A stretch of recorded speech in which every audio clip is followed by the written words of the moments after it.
Welcome to Y studios Tamil. இன்றைக்கி நம்ம திரைவம்சம் நிகழ்ச்சியில் இயக்குனர் சுந்தர் சி அவர்கள் இயக்கி 13 வருஷத்துக்கு அப்புறம் வெளியாகிருக்கிற மத கதை ராஜா படத்தை பற்றி பார்க்க போகிறோம். இந்த படத்தோட கதையை பற்றி பார்த்தோன்னா, படத்தோட ஆரம்பத்தில் வந்து ஹீரோ விஷால் வந்து ஒரு ஊரில் கேபிள் ஆப்ரேட்டராக வேலை பார்க்குறாரு. அவங்க அப்பா சுந்தரராஜன் வந்து ஒரு இன்ஸ்பெக்டராக வேலை பார்க்குறாரு. அவருக்கு வயசாயிட்டனால அவரோட கேஸ்லாம் இவர் வந்து பிடிச்சி அப்படியே ஒரு இது போட்டு பண்ணிகிட்ருக்காரு அந்த ஊரில். அப்படி இருக்க சூழ்நிலையில் தான் அந்த ஊருக்கு ஒரு ரவுடி வராரு. அந்த ரவுடியை போடுறதுக்கு இன்னொரு ரவுடி வராரு. ஸோ அந்த பழைய ரவுடியை காப்பாற்றுறதுக்கு விஷால்கிட்ட பொறுப்பு போகுது. அப்படி காப்பாற்றும் போது அந்த ரவுடிக்கு ஒரு அழகான பொண்ணு இருக்குது. அதுதான் ஹீரோயின் அஞ்சலி.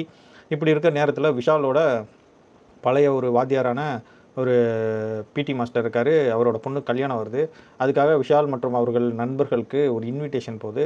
ஸோ அந்த இன்விடேஷனை பார்த்து சந்தோஷமாக விஷால் வந்து என்ன பண்ணுறாருனா, அந்த இன்விடேஷனை பார்த்து விஷால் வந்து சந்தோஷமாக கிளம்பி அந்த கல்யாணத்துக்கு போகிறாரு. பார்த்தா அந்த கல்யாணத்தில் ஒரு பிரச்சனை வருது. அந்த கல்யாணத்தில் இருக்க பிரச்சனையை சால்வ் பண்ணிடுறாரு.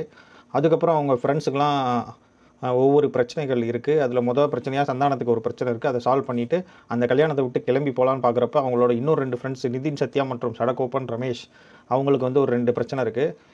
அவங்க உயிர் போகிற அளவுக்கு அந்த பிரச்சனை இருக்குது. அதனால் வந்து இவங்கெல்லாம் சந்தோஷமாக இருப்பாங்கன்னு நினச்சி தான் நான் இவ்வளோ நாள் எதையுமே கண்டுக்காமல் இருந்தேன். இல்லைனா முன்னாடியே நான் வந்து இந்த பிரச்சனைலாம் தலையிட்டு சால்வ் பண்ணியிருப்பேன்.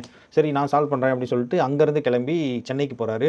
அங்கே தான் வில்லன் இன்ட்ரடக்ஷன். ஸோ வில்லன்ட்ட டேரெக்டாகவே போய் இந்த பிரச்சனையை பற்றி பேசுகிறாரு. வில்லன் வந்து அங்கே பெரிய ஆளாக இருக்கார். சிஎம்ஐயே மாற்றுற அளவுக்கு பெரிய ஆளாக இருக்கார். அப்படிப்பட்ட வில்லன்ட்ட இந்த பிரச்சனையை பேசி எப்படி இந்த பிரச்சனையை சால்வ் பண்ணார் அப்படின்றதான் இந்த படத்தோட மிச்ச கதை.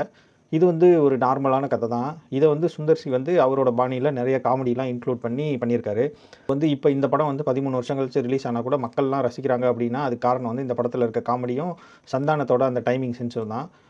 இது ரெண்டுமே வந்து கடந்த ஒரு 10 வருஷமாக எந்த ஒரு காமெடியுமே பண்ணலை. என்ன தான் யோகி பாபு 1-2 படத்தில் பண்ணியிருந்தா கூட அவரும் ஹீரோ ஆகிட்டார், சூரியும் ஹீரோ ஆகிட்டார். இப்போ தமிழ் சினிமாவில் காமெடியன்னு சொல்கிறதுக்கு யார் தான் இருக்கான்னு யாருக்கும் தெரியல. இப்படி இருக்க நேரத்தில் இந்த படம் ரிலீஸ் ஆகிருக்கு. இந்த படத்தோடு சேர்ந்து 500 கோடியில் எடுத்த கேம் சேஞ்சர் ரிலீஸ் ஆகிருக்கு. இன்னும் 2-3 படங்கள் ரிலீஸ் ஆகிருக்கு. ஆனால் இந்த படத்துக்கு மக்கள் நல்லா வரவேற்பு கொடுக்குறாங்க அப்படின்ற ரிப்போர்ட் வருது. ஸோ அதுக்கான காரணம் என்ன அப்படின்னு பார்த்தீங்கன்னா, இந்த படத்தில் கதைன்னு பெருசாக எதுவும் கிடையாது. ரொம்ப சிம்பிளான கதை தான். ஆனால் வந்து இந்த படத்தில் நிறைய காமெடி சீன்ஸ் இருக்குது. அந்த காமெடி சீன்ஸ்லாம் பார்த்து மக்கள் ரொம்ப நாளாக ஆனனால இந்த படத்துக்கு வராங்க. இந்த படத்தை வந்து மேற்கொண்டு நம்ம வந்து பெருசாக பாசிட்டிவ் என்ன இருக்குது, நெகட்டிவ் என்ன இருக்குன்னு சொல்ல விரும்பல. இது வந்து ஒரு என்டர்டைன்மெண்ட் படம், அவ்வளோதான். அதுக்கு மேலே ஒன்றும் இல்லை. 2வது வந்து குவாலிட்டிலையும் அவங்க வந்து எந்த காம்ப்ரமைஸும் பண்ணல. இது வந்து 13 வருஷத்துக்கு முன்னாடி எடுத்த படம் மாதிரியே தெரியல. இப்போ எடுத்த படம் மாதிரியே தெரியுது. அதுக்கான காரணம் ஒருவேளை இப்போ வரைக்கும் நம்ம அதே மாதிரி படம் எடுத்துகிட்டு இருக்கோமா, இல்லை அப்போ அவங்க எடுத்த படம் ரொம்ப தரமான படமாக எடுத்தாங்களா அப்படின்றத நீங்களே முடிவு பண்ணிக்கோங்க. மற்றபடி இந்த படத்தில் நடித்த எல்லாருமே நல்லா நடிச்சிருக்காங்க. முக்கியமாக மனோபாலா சொல்லணும். இந்த படத்தில் நடித்த நிறைய பேர் இப்போ வந்து உயிரோடு இல்லை.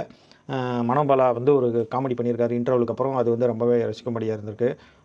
முக்கியமாக இந்த படத்துக்கு அப்புறம் நான் வந்து நிறைய பேர் யோசிப்பாங்கன்னு நினைக்கிறேன். ஆகா, இந்த அளவுக்கு காமெடி ட்ராக் வச்சா ஒரு படம் எப்படி ஓடும் அப்படின்றத இதுக்கு மேலே நிறைய ப்ரொடியூசர்ஸ் யோசித்து இனிமேல் காமெடிக்கு முக்கியத்துவம் கொடுப்பாங்க அப்படின்னு நினைக்கிறேன். மற்றபடி இது வந்து விஷாலுக்கு கம்பேக்கோ இல்லையோ, கண்டிப்பாக சுந்தர் சிக்கு ஒரு கம்பேக்காக இருக்கும் இந்த படம். நன்றி.